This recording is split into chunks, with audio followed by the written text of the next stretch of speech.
Okay, basic tool set that I use for this, just need a jigsaw, driver and drill, and a couple sheets of plywood. I'm probably going to need more than this. I've got bigger ones still left over from all the flooring, but that's exactly what I'm using, is a 15-30 seconds plywood. And I'll draw out my radius and get it all cut out. So let me show you how I do my radius. So this piece of plywood, I should be able to get 2 pieces of arch out of it. And the nice thing is, the way I do it, you only have to do one as a pattern, and you can use it as a pattern to trace on the other 2 pieces of plywood for the other 3 arches you got to cut basically. But don't have a compass, and I'm not going to drill anything down. You could use a paint stick and put a screw down there and then a pencil mark. You could do all kinds of ways to do that. This is the way I do it, which I find is a lot quicker. Simply 1 foot mark here on that corner. This is 1 foot and this is 1 foot. And I just keep making successive marks. Again, this is rough framing, so it's gonna, it doesn't have to be exact.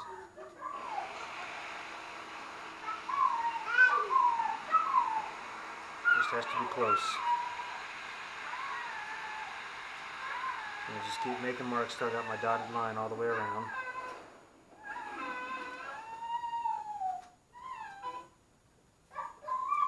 Like I said, I'm not building furniture, I'm just doing rough framing, which gives me the framework to go with the drywall.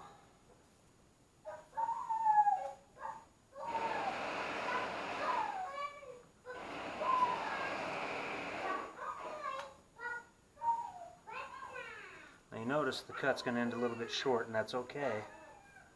So that arch ends a little bit short of that 12-inch mark. But you remember, the 1/2-inch drywall is going to come in on top of that. The plumber's in there making a lot of noise. Now the baby wants to make noise. Probably time to feed her. So I'm going to get this drawn. So there you go. Now you see exactly what I'm going to be cutting on. On that dotted line, I'll have that pattern, be able to flip that on this side, trace it, cut it, do 2 more out of that sheet of plywood, and I've got my 4 base pieces I need.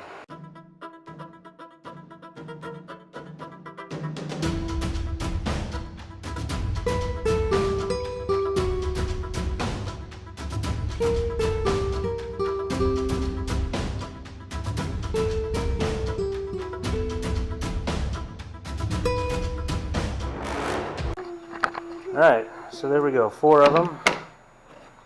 And that ends up being the arch. I'll take all these scraps, that's why I always save scraps, and those will be the blocks in between.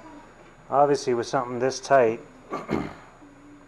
that's going to be real tight. You want to get as many blocks as you can here, so when you're screwing into the arch with your drywall, you have enough to go to, but it may not be that much. I don't know, we'll see how many we can fit. You figure 2 by 3 there. May only be about that much, may only be 2 per.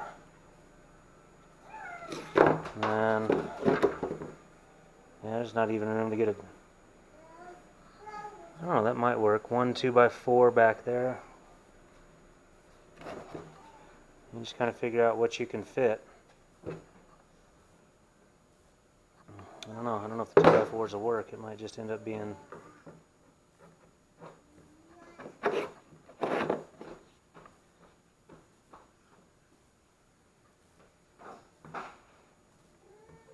that may be all the blocking and backing I can get in there is right there. Unless, no, there might be space. I'm just going to play around with this and figure out what fits. Yeah, there we go. And we'll space it out to your edge to edge, and that's kind of what'll make it up. Now I got to cut those the right distance. Obviously, we're mating up to a 2 by 4 wall. So we have to cut it such that that sits like that. So you got to subtract the distance of your 2 pieces of plywood, and that gives you what you need there. If I remember correctly, it's like 2 5/8 is how wide these blocks have got to be. Let me get off camera and we'll get ready to crank that up and we'll start slicing those out. Looks like it's all got to be 2 by 3s, but it's going to have 5 2 by 3 pieces inside there. and that's going to get screwed into the framework in there. So here we go. Use the bigger one, they don't bite, but oh well, it'll work. Glue will hold it together anyway. But yeah, there's our basic arches. Let's get them secured.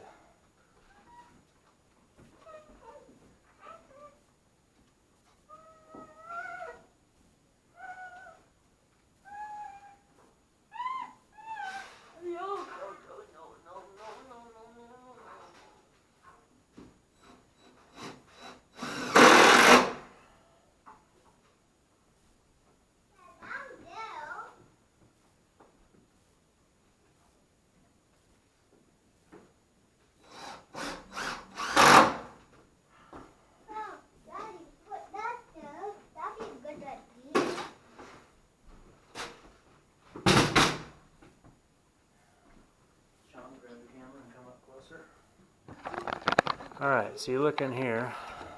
The framing's not perfectly square, but that's okay. Those aren't perfectly square either. But again, I'm not building cabinetry, but you want it to sit inside of where the drywall's at. Flush with the framing. And then secure it in. Roll it back.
Kind of cracked this one. We'll see if we can't still salvage it. I might put some glue on it or something. Try to keep it in place so I can get it for drywall.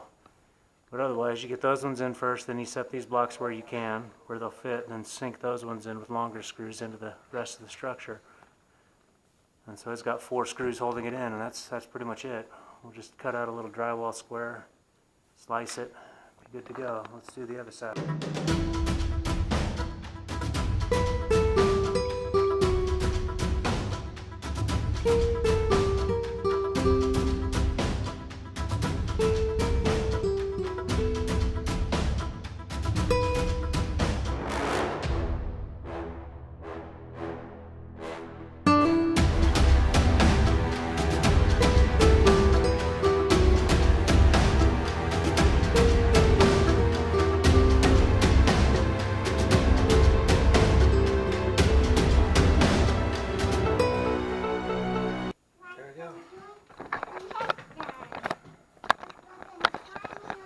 There it is, nice and secure. Arches are better on that one than they are on this one. It must have been my final cut, went a little bit wide on that one, but it'll get sucked up during drywall. I better put some glue on this or something, I don't know. Let me find a piece of plywood to space in there. And that's what I'll do. I'll do that right now. I'll put a piece of plywood to space in there. It'll also give something to nail to. Maybe I'll cut some there too. That's how to solve that. Sometimes I think of something new, and there it is right there. So yeah, I'm gonna cut some plywood.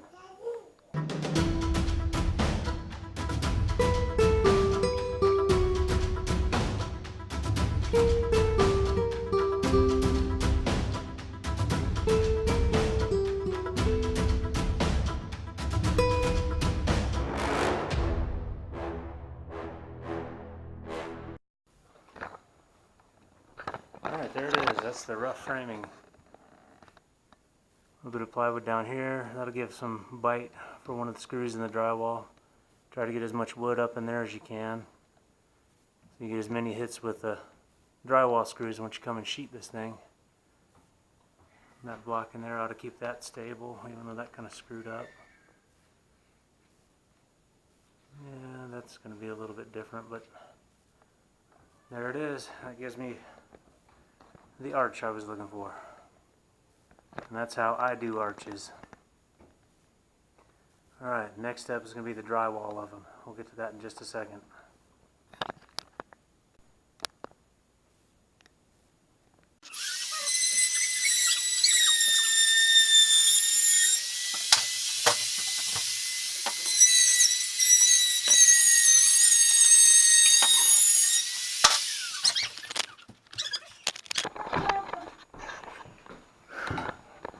This little tool I only use every once in a while, but boy is it nice when you get something like that to do. As in it traces the arch out nice and neat, and boom, it's ready to go. Now I'm only going to do this side for now. The other side, like I said, I got to wait for the electrician to get his work done. Alright, so here we go. Many weeks later, I'm finally getting back to this. And you can see I've already filled in a lot of those pieces of corner bead, and so I've just got to fill in the arch. Alright, so the way to get this done, measure what you've got along the arc. For this one it's about 15.5. I'm going short to give myself a little bit of room. Cut out a piece 3.5 wide by 15.5 long, and that's going to be how I'm going to make the curve. So you're going to need a bucket. I'm going to fill it with water. I'm going to take it outside and I'm going to soak this. Oh my goodness. Yes, baby. You want to say hi? Okay.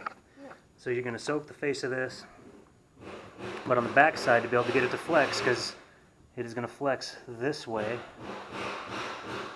you're going to have to do a whole series of kerf cuts, and I'll show you that in a second. So to keep the kerf cuts parallel, I use my speed square and just keep going with it, go up and down on it. So I'll show you that right here.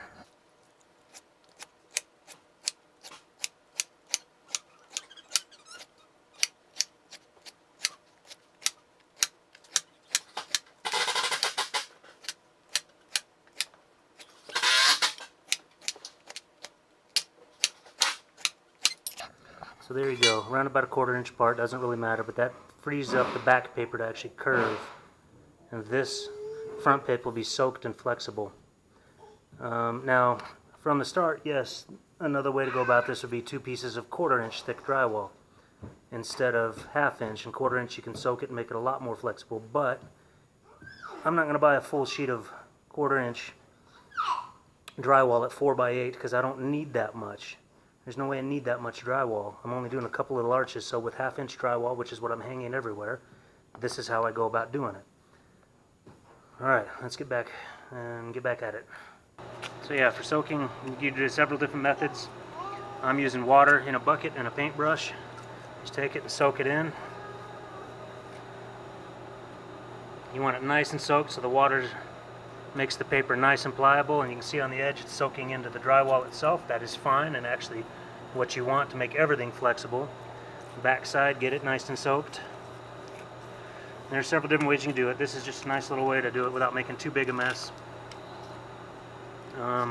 Water bottle, dunk it in a bucket of water. If you got a big enough 5-gallon bucket of water, this piece could easily be dunked into that.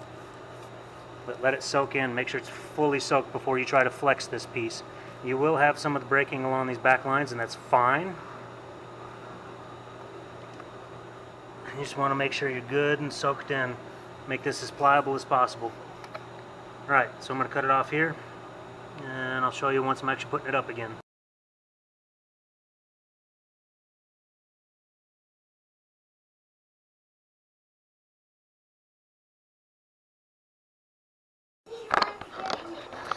So there you go. You see it conforms. You can see some cracking on the back side there, but it does conform to the arch, gives you your drywall. And you got to be really slow when driving those in. You don't want to punch through. It's real easy when it's wet to punch through. So since this is going to get a lot of mud, I'm not worried about the screws actually being fully dimpled. But I'll let this dry overnight. I may actually staple up the corner bead on it first, but yeah, let this dry overnight before touching it with mud. So it's good, and Once it dries, it'll be in its shape, and that gives you your fire protection, gives you your paintable surface, and then a lot of the rest of the work of making it look pretty is going to come out of the mud itself. So I'm going to get the other one done.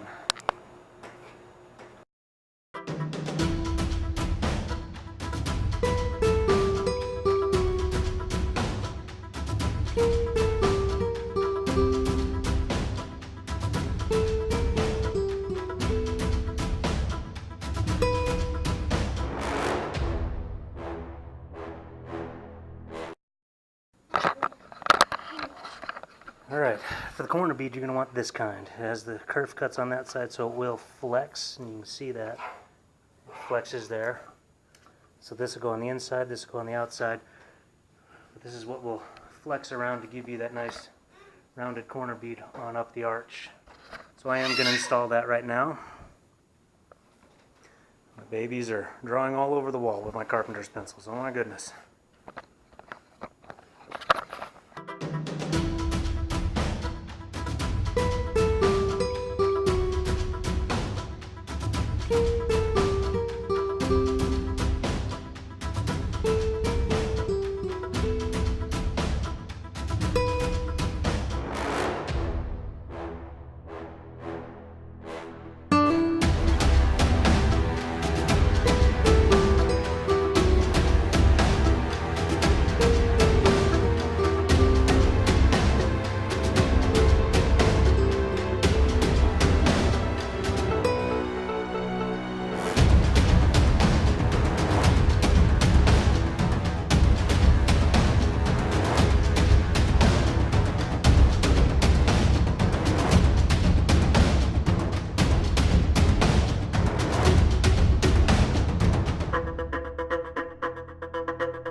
There it is. That's how you prep an arch in drywall. So now it's prepped for mudding. I'll finish all the mudding in the next week or so. Still got some buildup needs to happen in here, but yeah, I just finish it on up, and that means I can get this done. This room will be ready for paint, just these two little archways. Leaves in this house just one more patch of drywall I have to pull off. But there it is. There's how I do arches and drywall. Like I said, there's another method. You use 1/4 inch drywall. You still have to wet it down. It's thinner and much more flexible, and you'd end up using 2 layers of it. But with 1/2 inch, kerf the back, wet it, screw it up there into your arch, and then it's ready for mud. And you notice here on these tabs, every single one of these tabs I do staple down. You don't want it flying up when you're trying to mud. So it does mean you need a little bit more buildup of mud when you come through here, but that's okay because you're going to have to fill in these little holes too. So it does take significantly more mudding time and work, but when it's said and done, I think it actually looks kind of cool. And this is the way I've seen it done by a lot of my drywallers all over the place, so it's the way I do it. Alright, thanks for watching. We'll catch you on the next one.